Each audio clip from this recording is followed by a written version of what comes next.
lo más bajo y hasta lo más sublime. Y es que exhibir luces y sombras de cada personaje se vuelve algo fascinante. Esto es En F y por Adela. Secretario, muchas gracias. Agradezco mucho que estés aquí con nosotros, sobre todo porque estos temas pues son para iniciados y nosotros, la verdad es que de pronto nos cuesta mucho trabajo entender todos estos temas, así es que agradezco en beneficio, no sé si de la audiencia, pero personal, así es que gracias, secretario, muchas gracias. La oportunidad es para nosotros poder transmitir y a veces entre mejor se entienda el objetivo, más pues mejor podemos hacer nuestro trabajo. Y yo comenzaría con esto que hablábamos en corto un poco, decías, nos tocaron tiempos difíciles pero interesantes, muy difíciles, ¿no? Sí, muy interesantes pero difíciles. No, sin duda, yo probablemente me has escuchado decir que 22 años de la vigencia del tratado nos dieron una zona de confort que a veces es muy buena para el país en términos de crecimiento, desarrollo, pero para al mismo tiempo como que nos acostumbramos a tener un mercado tan importante que dejamos de hacer el esfuerzo de ir a otros mercados.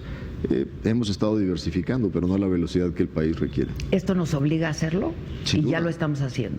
No, de hecho, desde el inicio de la administración del presidente de la República, el presidente Enrique Peña, el lineamiento, el día 1 de su mensaje fue: modernicemos el acuerdo con Europa, terminemos el protocolo de comercio e inversión con Alianza Pacífico, Chile, Perú, Colombia, México, y empecemos las negociaciones de TPP. Porque te acuerdas que tenemos 12 tratados con 46 países, pero solo uno es de Asia, Japón. Y era como tener una mesa que le falta una pata de soporte. El continente asiático ha crecido unas tasas impresionantes. Entonces, la estrategia de diversificación se desplegó con fuerza. Una de las patas está ahorita otra vez media floja porque Estados Unidos tiró a la basura su compromiso con el TPP. Así es. Ahora, ¿qué podemos esperar que ocurra con el Tratado de Libre Comercio para América del Norte, ¿no? 22 años después, decías, 23 años después, está en un momento ahora, pues, crucial, ¿no? Sin duda. ¿Qué va a pasar? Yo entiendo, pero a ver, explícanos, que el motivo principal por el que el presidente de Estados Unidos, Donald Trump, quiere renegociar el tratado es su déficit, ¿no?, comercial. Así es. Él, desde su campaña, pues por motivos claros, de una visión muy particular, hizo un tema de campaña los temas mexicanos, cosa que no nos había ocurrido en ninguna otra elección con ese nivel de concentración. Eso claramente define una situación difícil para México, porque si bien tienen un déficit comercial con nosotros de 63, 64 mil millones de dólares, es un déficit que en relación al volumen de comercio es muy chiquito comparado con el déficit que ellos tienen con China. Con China es enorme, tienen, ¿no? 360 mil millones de dólares. Si tú divides el tamaño del déficit sobre el volumen del comercio, seríamos el 8º en importancia en esa relación. Entonces, para empezar, hay todo un debate que tú lo has escuchado, de que si tu objetivo de acción gubernamental debe de ser el manejo de los déficits comerciales. Generalmente los economistas dicen que es un resultante de tu política macro, tu política agregada. Global. Sí, o sea, si eres un país que tienes un déficit público y que no ahorras, la manera que compensas en la balanza de pagos esa ausencia de ahorro es con financiamiento externo. Entonces, enfocarte a los déficits no es necesariamente lo que es lógico, pero peor aún, si tú te enfocas a tratar de rebalancear país por país, cometes un grave error. Porque hoy en día lo que comerciamos en el mundo son insumos intermedios que se integran a cadenas de valor productivo. Un avión se hace en partes que se hacen en muchos lados. Ya. Hoy 70% de lo que comerciamos en el mundo son bienes intermedios. Entonces imagínate, si tú artificialmente tratas de frenar eso, vas a romper cadenas de valor. Y entonces es una locura. Ahora, ¿qué es lo que hay? ¿Hay un mal diagnóstico por parte de Donald Trump en el acuerdo? Porque lo que él argumenta es que solamente ha sido beneficioso para México y para Canadá. Bueno, esa premisa no la puedes aceptar en el inicio de la mesa de negociaciones. Y estos 180 días de administración que han pasado antes de que iniciemos la negociación han ayudado a que sus propios ciudadanos empresarios, campesinos, agricultores, que se han beneficiado del acuerdo, lo han expresado claramente a la Casa Blanca. Yo creo que hoy la administración del presidente Trump tiene una valoración muy distinta de la que tenía del acuerdo al principio. Todavía en el discurso se reflejan las líneas de promesa de campaña. Pero recordemos, no es solo Estados Unidos, es en el mundo. Hay un desencanto de algunos sectores de la población con la globalización, porque han pasado muchas cosas con la innovación tecnológica, la robotización. Tú recordarás, yo soy de una generación donde todavía en el mundo una persona que entraba a trabajar a una empresa automotriz pensaba que iba a terminar a los 60 años, sus hijos iban a tener una mejor vida que ellos, los iban a mandar a la universidad. Pero ese modelo se rompió, pero no por el comercio, se rompió por la mecanización, la robotización, los nuevos modelos de industrialización. Y esa gente está enojada. Y el problema no es quién se las hizo, sino quién se las paga, ¿no?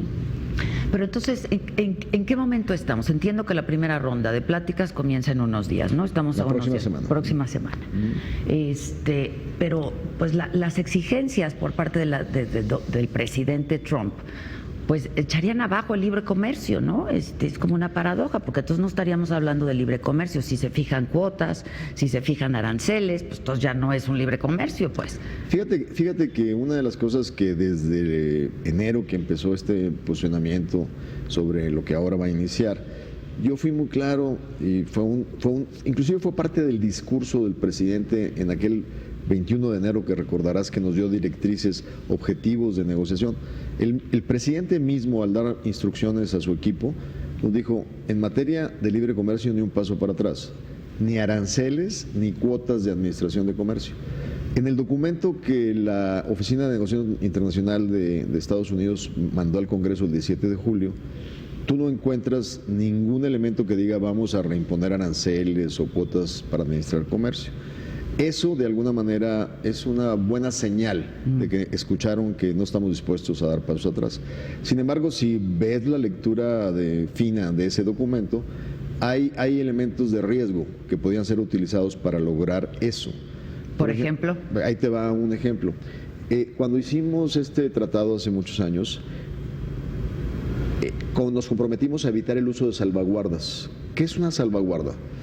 En el comercio internacional, tienen mecanismos muy bien diseñados para cuando hay competencia desleal, cuando un país hace subsidios o trata de hacerte dumping en los precios, o sea, artificialmente bajar los precios para sacarte del mercado.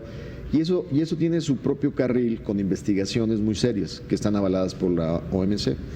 Pero las salvaguardas es como una manera rápida de proteger a tu industria sin explicar muchas cosas. Por ejemplo, oye, no, pues están muy afectados mis tomateros y para que esa industria no se vea tan afectada, voy a poner un arancel del 20% a los tomates mientras se recupera mi industria. Bueno, en NAFTA, en el TLC, hace 20 años, el compromiso fue no aplicarnos entre nosotros salvaguardas. Y fue una muy buena decisión.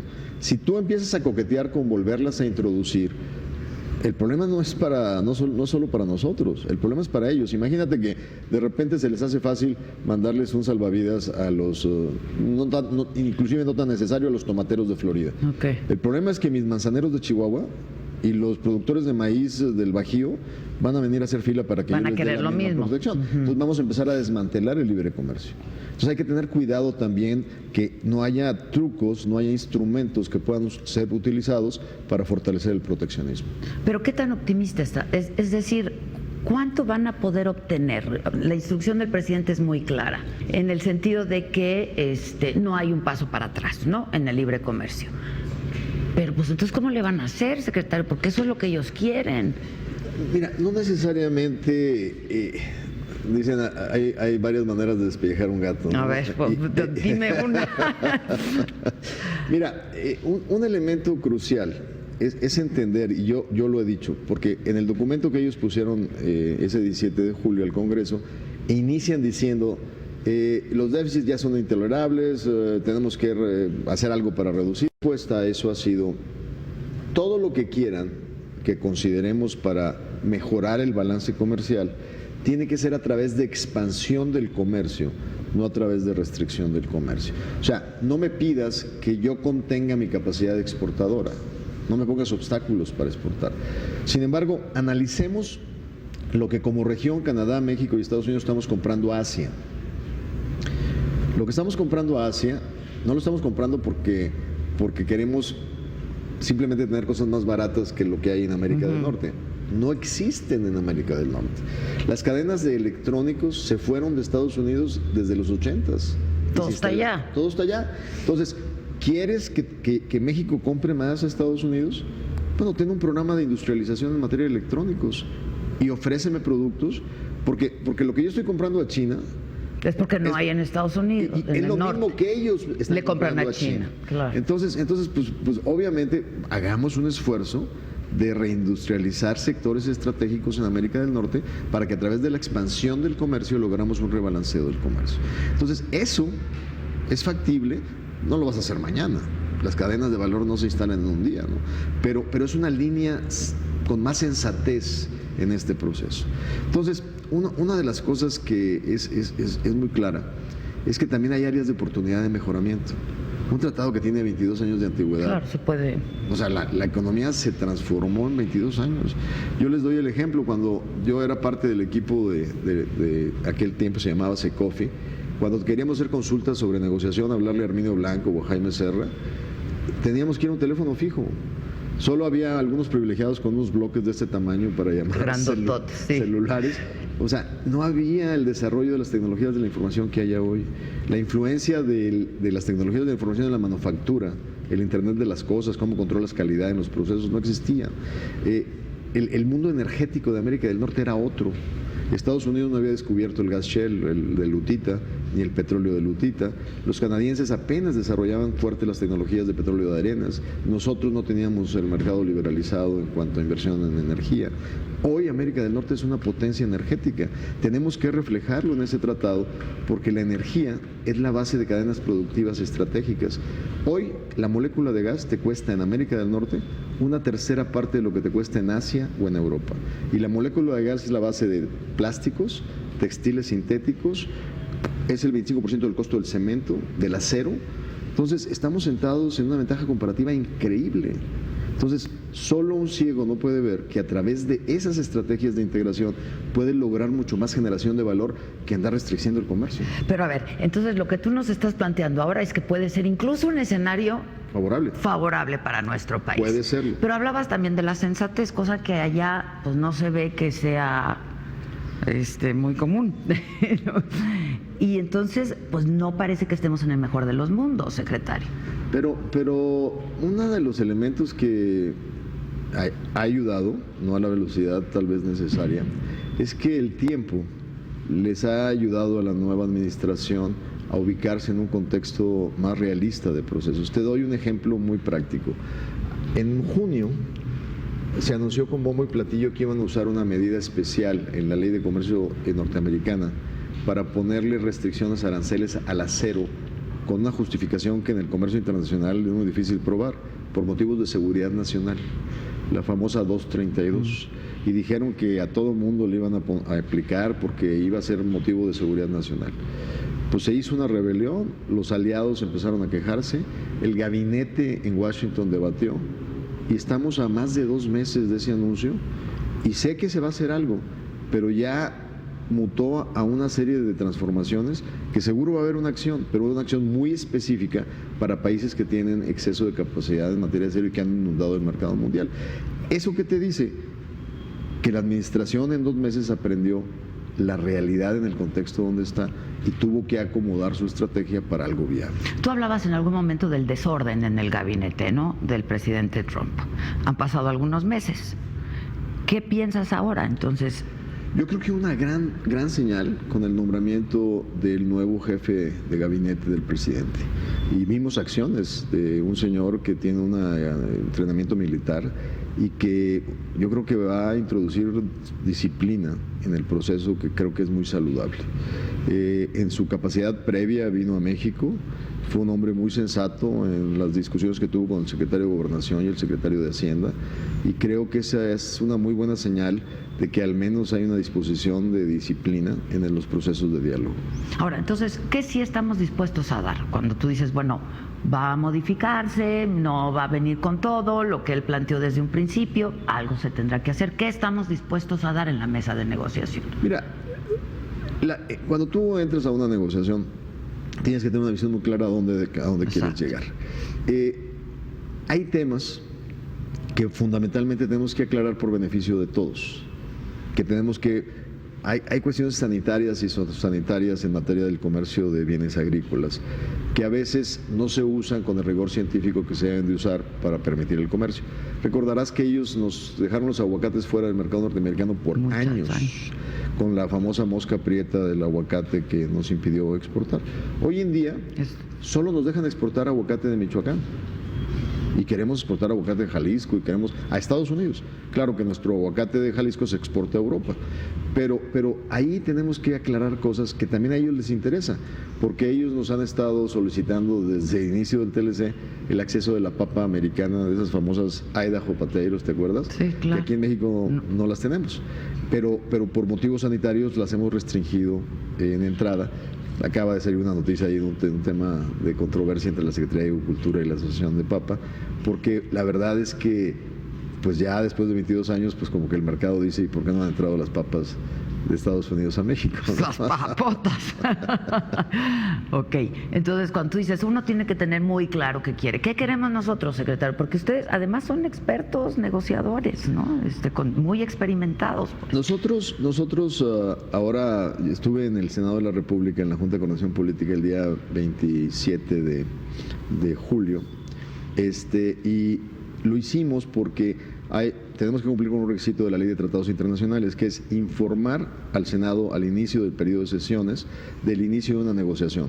Y en este caso, el periodo empieza el 1 de septiembre y yo no quería ir después de haber iniciado negociaciones, entonces solicité ir antes y fui con los documentos que me obliga la ley cumplir, que es la notificación, la justificación de por qué negociar, las consecuencias de no negociar. Y un documento que le llamamos prioridades en materia de los objetivos de esta negociación, las prioridades de esta negociación. Y en ese sentido, para nosotros hay 4 pilares fundamentales. El primero tiene que ver con competitividad. Tenemos que revisar cómo estamos integrando cadenas de valor. Todos los tratados tienen algo que se llama reglas de origen, y es lo que te dice qué tanto de contenido regional un producto tiene que tener para contar con los privilegios de no pagar aranceles. Porque si no tienes ciertos requisitos, entonces nada más traes cosas de Asia, les das una maquilladita y las vendes, y entonces eso no favorece a nadie, ¿no? Entonces vamos a revisar esas reglas para ver si podemos tener un mejor contenido que genere más empleos y que genere más cadenas industriales en América del Norte. Ese es, y mantenernos competitivos globalmente. El segundo pilar tiene que ver con suelo parejo para todos los que participan en la economía. ¿Y a qué me refiero de ello? Tienes tú, por ejemplo, que en el NAFTA, en el TLC de hace 22 años, el capítulo laboral y ambiental entraron porque Clinton lo puso como precondición y dijo, si no hay un capítulo de derechos laborales, no hay tratado. Y negociamos unos capítulos paralelos, pero que la verdad, al no estar incorporados dentro del tratado, pues no tienen dientes, porque no están sujetos a penalidades. Y yo creo que hoy en día México ya está suficientemente maduro para decir, si somos grandes y exitosos exportadores de tomate, tenemos que asegurarnos que los trabajadores en los campos de tomate, migrantes, tengan derecho a sus hijos a la educación, tengan salarios justos, haya cuidado de que no haya trabajo infantil. Si todos vamos a exportar, beneficiémonos todos de la exportación. Entonces, ese tipo de objetivos nos interesa también a nosotros para mejorar el juego. Se van a poner sobre la mesa. No, incorporar el capítulo laboral ahora dentro del acuerdo, sujeto al mismo tipo de sanciones comerciales por incumplimiento. Lo mismo derechos ambientales. Un capítulo anticorrupción que NAFTA no tenía para asegurarnos que los procesos de licitación para acceso a compras gubernamentales de inversionistas de cualquier país de América del Norte no sea un juego de espejos y sea un acceso real. Que esa es una condicionante de Estados Unidos también, ¿no? El capítulo anticorrupción, entiendo. Fíjate que hasta estas conversaciones ha sido un tema que lo tuvimos en TPP. Acuérdate que TPP ya llevó una arquitectura de modernización indirecta del TLC, porque ahí estábamos Canadá, México y Estados Unidos, pero creemos que puede tener un mayor nivel de profundidad que lo que tuvimos en TPP. Ya. Pero no podemos ni con la corrupción en México, secretario. Pero Adela, es que sabes que los tratados tienen una gran ventaja. Y recordarás tú el tratado cuando nos incorporamos a NAFTA. Ese fue un gran pretexto para mejorar nuestro marco nacional. Te doy un ejemplo muy claro. Antes de NAFTA, no teníamos ni una ley que regulara los monopolios en México. Había un principio constitucional de acaparamiento que no tenían actualidad para luchar contra acaparación y monopolio. Estados Unidos nos llevaba 100 años en ese momento de ventaja con el Sherman Act, aquel famoso acto para regular el monopolio de los ferrocarriles que les encarecía los granos. Entonces, NAFTA, en preparación al TLC de América del Norte, hicimos la primera ley de competencia económica en México. Creamos el primer institución para proteger los mercados de monopolios. Nos tardó otros 20 años hasta la reforma que acaba de transitar para ponerle los dientes que son necesarios. Pero lo que te quiero decir es que este tipo de integración internacional te obliga a transformarte y a exhibirte y a ponerte en una vitrina. Entonces, no es menor cosa de abrir la ventana para que nos ventilemos. No, pues sería buenísimo. Sí. Por cierto, ¿tú por qué no has querido presentar tu declaración de conflicto de intereses? Yo...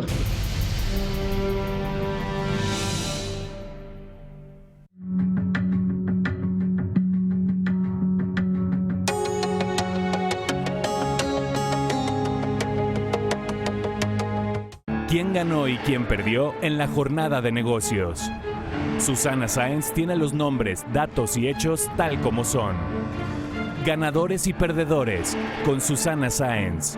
Lunes a viernes, 4 de la tarde. Porque reconoces lo importante, el financiero Bloomberg.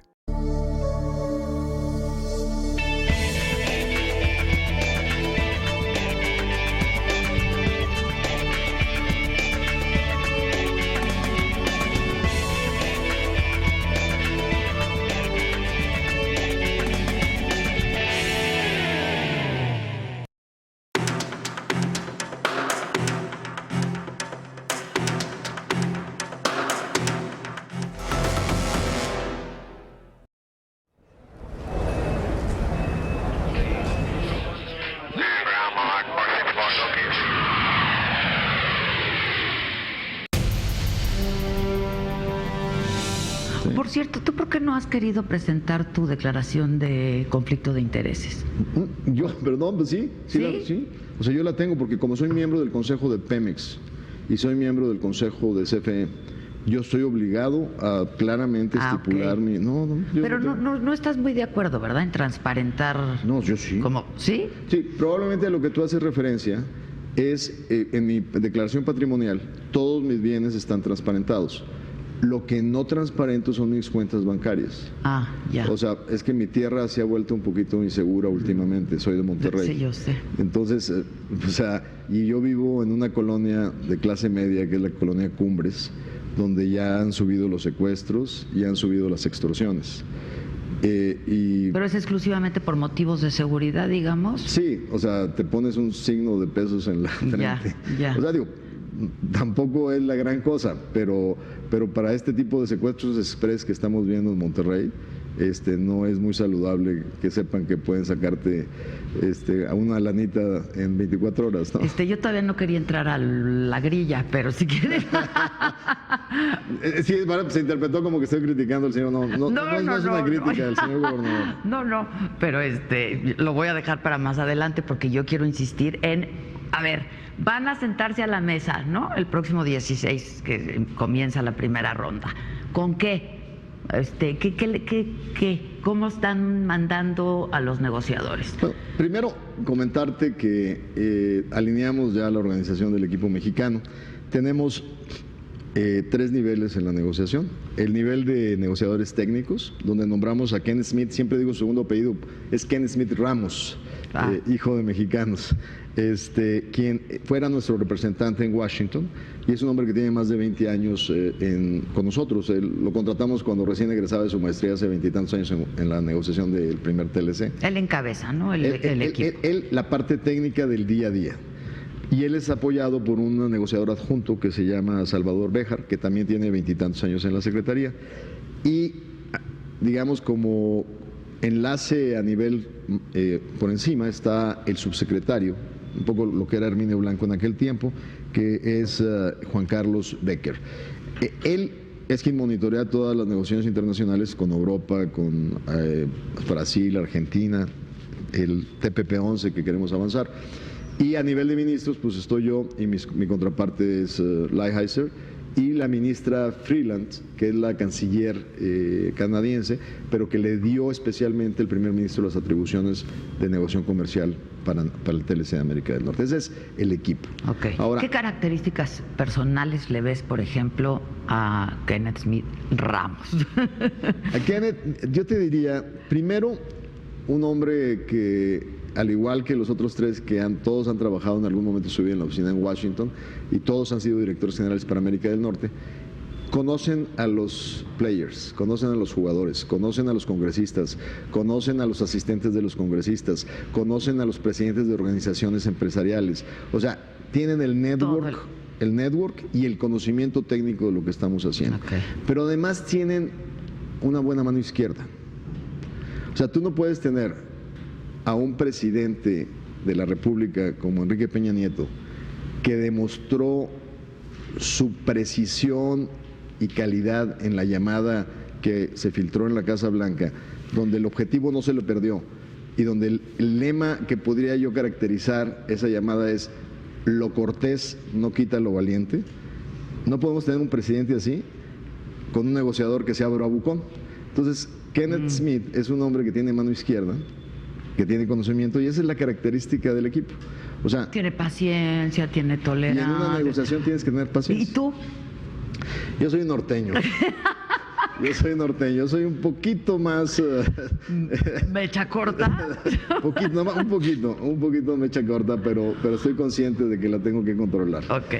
Pero sí... Bueno, esa característica de ellos sirve, ¿no? Así porque es, sí, para negociar hay que... Sí, pero fíjate que en la negociación del TPP pude administrar mi mecha corta bastante, a tal grado que una sola vez tuve una escena muy dura con el negociador norteamericano, porque nos estaban jugando una cosa bastante chueca, que era un acuerdo de escondidas que estaban haciendo con los japoneses.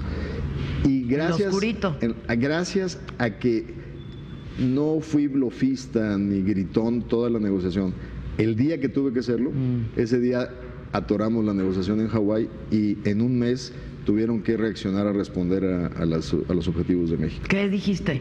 Pues no le entró, ¿o qué? No. Haz de cuenta que lo agarré en la le dije, a ver, hace 1 año y medio empezamos esta aventura y en año y medio ganaste credibilidad, hemos hecho acuerdos. En las últimas 24 horas los perdiste. Sí, y ahora es un gran amigo mío. Es un abogado que salió de Wall Street.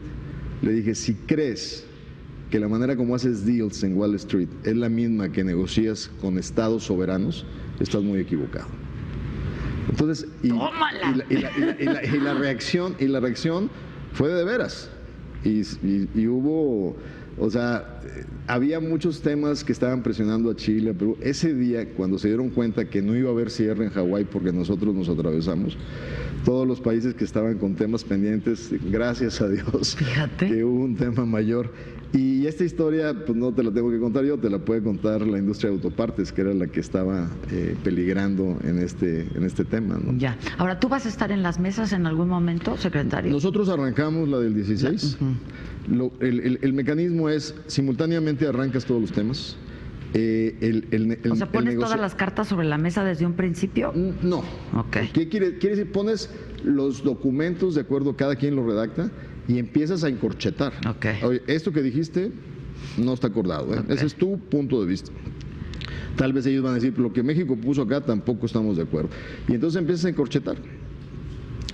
Por ahí hay una historia que cuenta Jaime Serra, que cuando arrancó la negociación con Carla Hills, allá en aquella época de los 90s, En la primera reunión, el comentario de Carla fue: Jaime, ha sido realmente una gran reunión, hemos avanzado muchísimo, solo hay un pequeño tema. Todo tu documento está encorchetado. No, bueno. Solo hay un corchete, pero es de todo el documento. Todo el documento. No, bueno. Pero bueno, esa es la manera como empiezas y empiezas a aproximarte. Y la verdad es que por ahí hubo una buena caricatura la semana pasada, donde dicen que cuando te vas a casar, debes de seleccionar una cosa que le digas a tu pareja que quieres mucho, y es una vaca morada. ¿Por? Porque cuando llegas al divorcio, lo que va a querer tu mujer es quedarse con la vaca morada, y la realidad es que a ti no te interesa la vaca morada. Ese es un buen consejo. Está bueno, está muy bueno.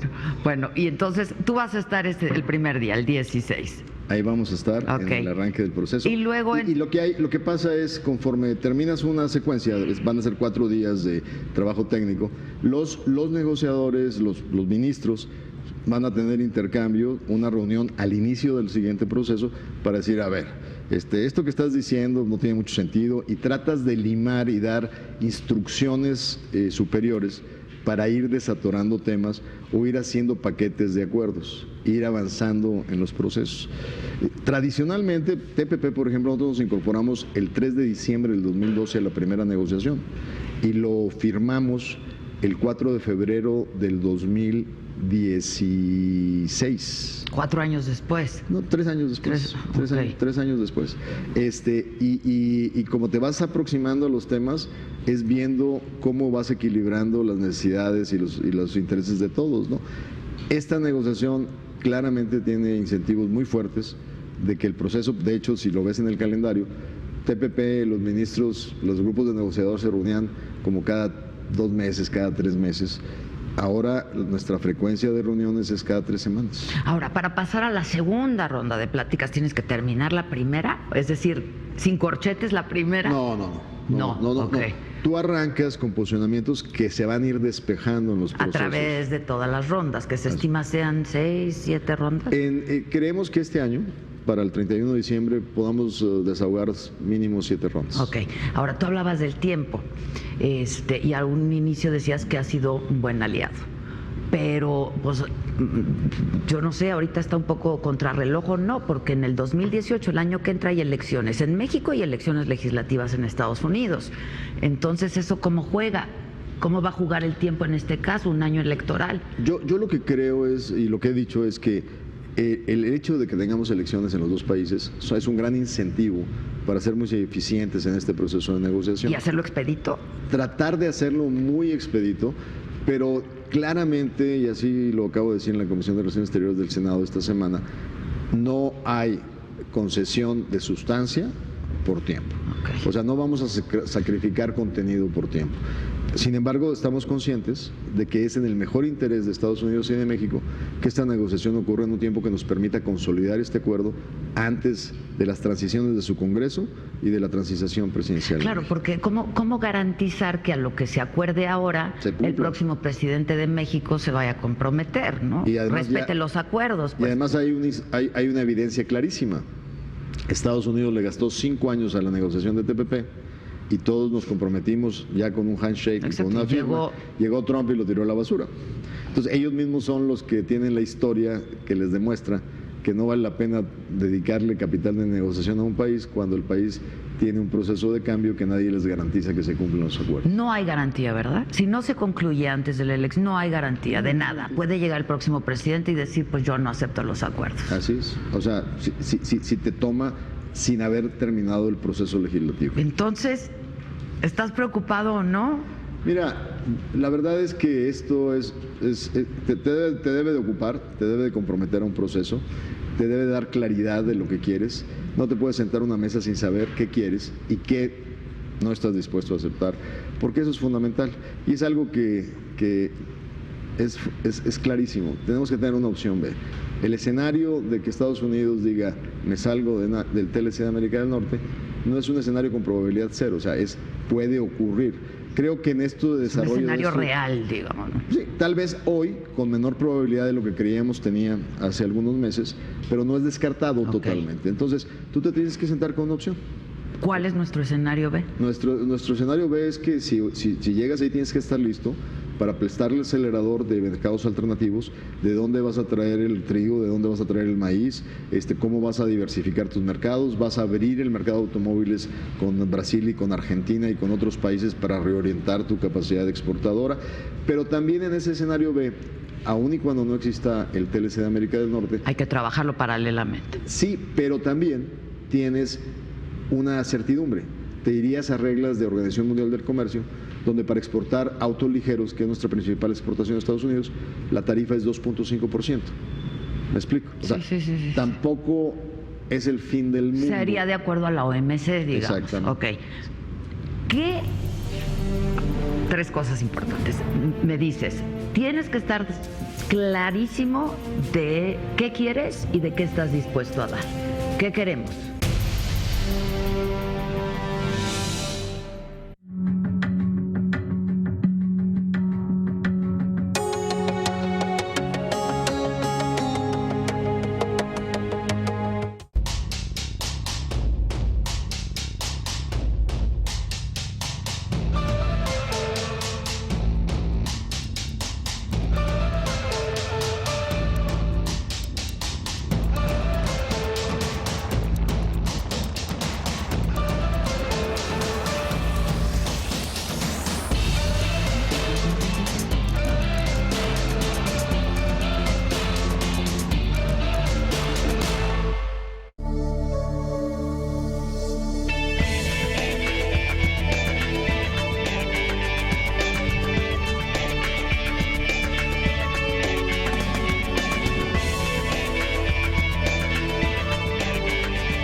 Solo la personalidad de Javier Risco hace de este programa un referente de vida política en nuestro país.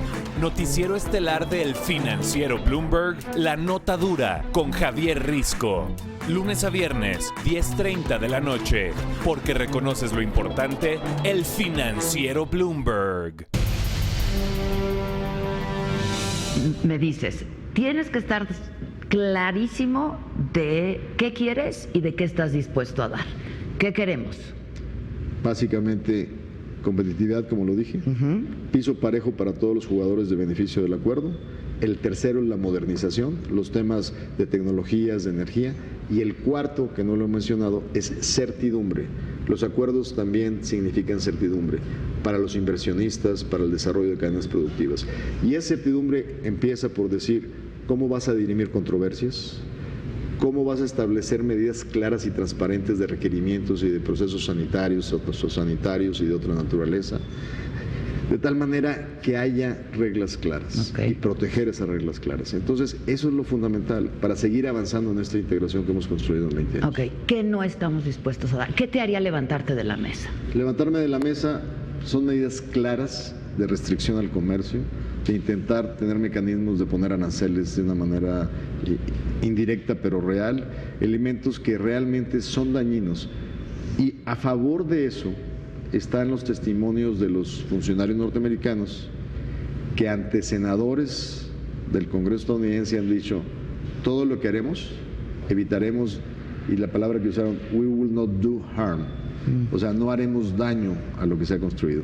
Y si son fieles a su promesa frente a sus propios legisladores, pues deberíamos de esperar algo con bastante racionalidad en este proceso. Ahora, también tienes que contar, y es factor, que el presidente de Estados Unidos, bueno, pues lo vimos pues con lo de la llamada a la que hacías mención ahora, ¿no? 1. Y 2, que pues se le puede ocurrir que le da igual, ¿no?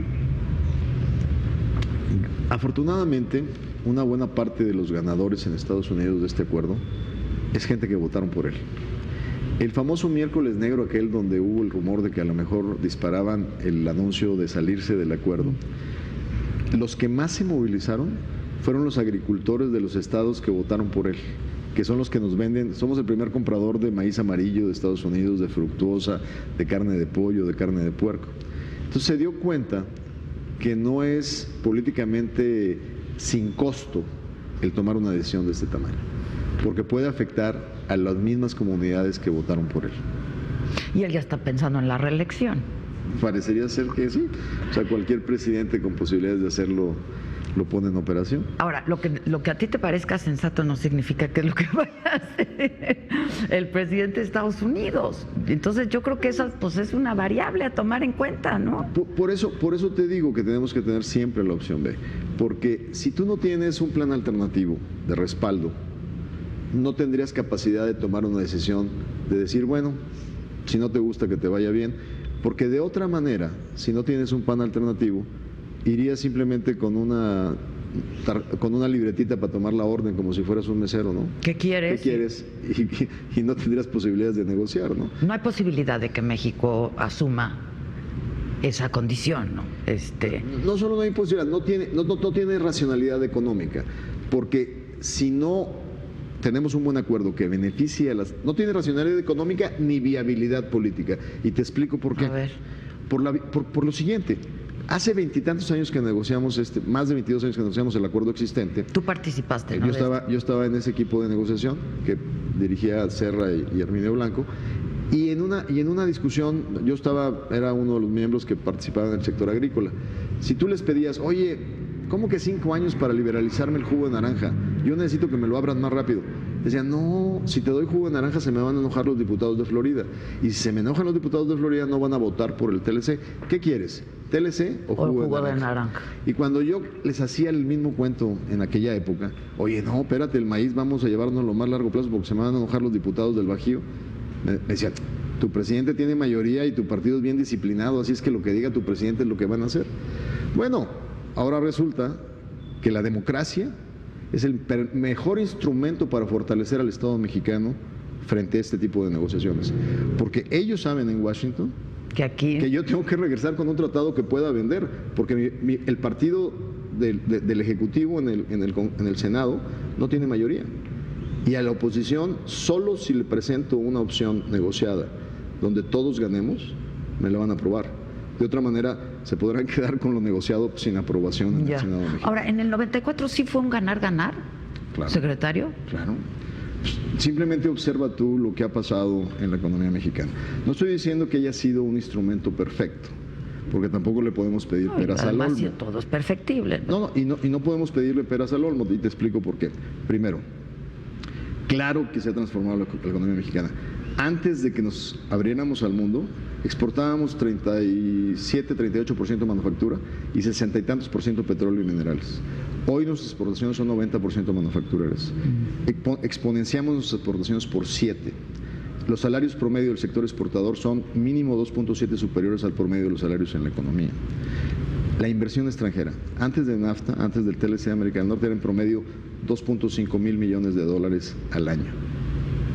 Hoy, post-NAFTA hasta el 12, fue promedio de 19 mil millones y en estos 5 años de la administración del presidente el promedio son 34 mil millones. O sea, la atracción que ha tenido México para inversión, cómo nos hemos convertido en una potencia de manufacturas más compleja, aeroespacial, automotriz. Ahora, ¿qué es lo que no hacen los tratados de libre comercio?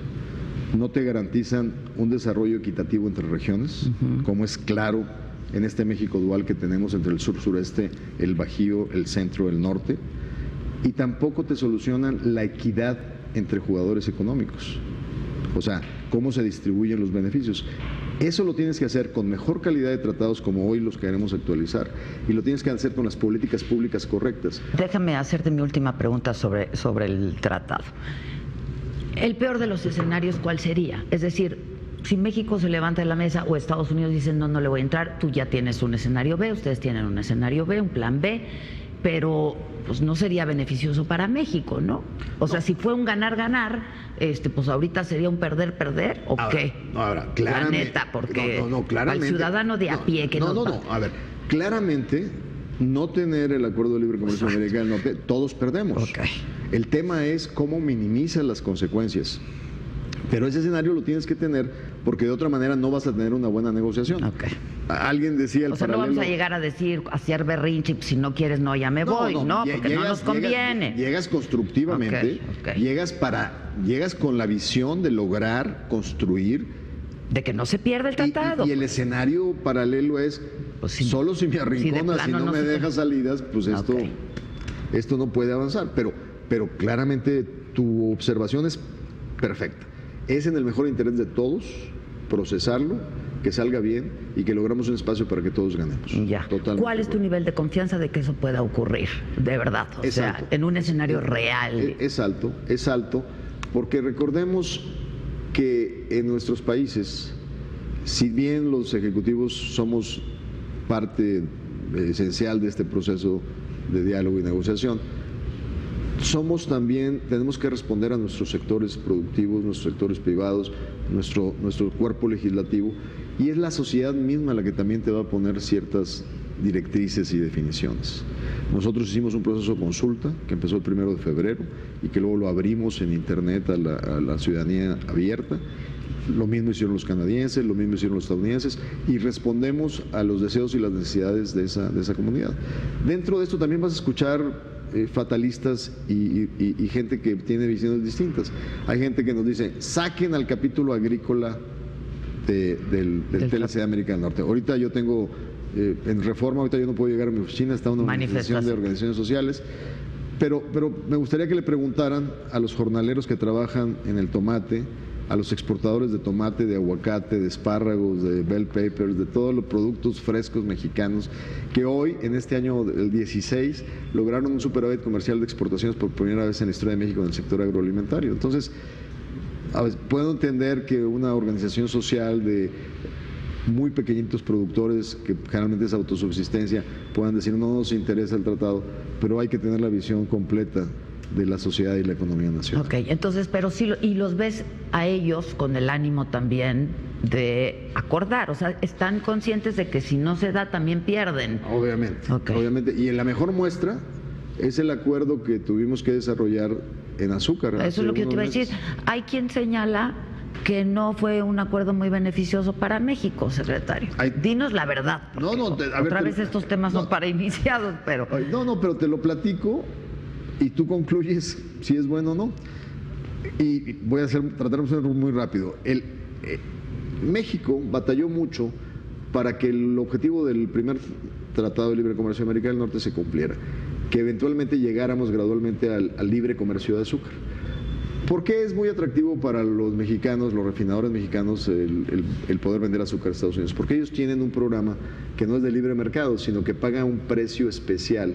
Es un programa azucarero que protege el precio del azúcar, y en Estados Unidos te lo pagan al doble de lo que te lo pagan en cualquier otro mercado. Entonces es un poco la gallina de los huevos de oro. Entonces batallamos mucho, pero finalmente en el 2008 pudimos ya lograr exportarlo, cualquier excedente que tuviéramos. Y fue muy bien, exportamos como 1.4 millones de toneladas, 1.3 por ahí. Pero en el 2011 y en el 11 y 12 hubo una sobreproducción mundial, y de repente en lugar de mandar 1.3 empezamos a mandar más de 2 millones de toneladas. Se pusieron nerviosos allá porque hay muchos enemigos del programa de azúcar que quieren más libertad de comercio, y vinieron los refinadores y le dijeron a los nuestros, oigan, vamos a terminar perdiendo todos si siguen ustedes inundando el mercado. No pasó nada, y entonces los de allá los llevaron a un caso antidumping y antisubsidios. Ese caso lo procesaron y lo perdimos. Y iban a imponer aranceles casi conjuntos del 70%. Si los hubieran impuesto, nos hubieran dejado fuera del mercado. Entonces, en el 14 yo hice el primer acuerdo de suspensión para que no nos aplicaran los aranceles. Y eso implica que la industria tome compromisos en ese mercado. Pero como en el 14 yo estaba negociando TPP, las condiciones fueron excedentemente espectaculares. ¿Qué quiere decir? Que no mordió el acuerdo por ningún lado. A tal grado no mordió que estábamos mandando lo que nos daba la gana, con la división entre refinada y cruda que nos daba la gana, pero los quejosos de aquel lado se quedaron con las manos vacías, porque no estaba llegando azúcar cruda mexicana a las refinerías. Porque como nos permitían mandarla estándar, esa podía entrar al mercado de los mexicoamericanos que les gusta el azúcar estándar, no necesitaba pasar por refinadores, tenía un alto grado de refinación. Entonces, ahora este problema empezó desde el fin de la administración Obama, lo hereda la administración de Trump, y yo me siento en marzo a empezar a negociar con el secretario de Comercio de Estados Unidos.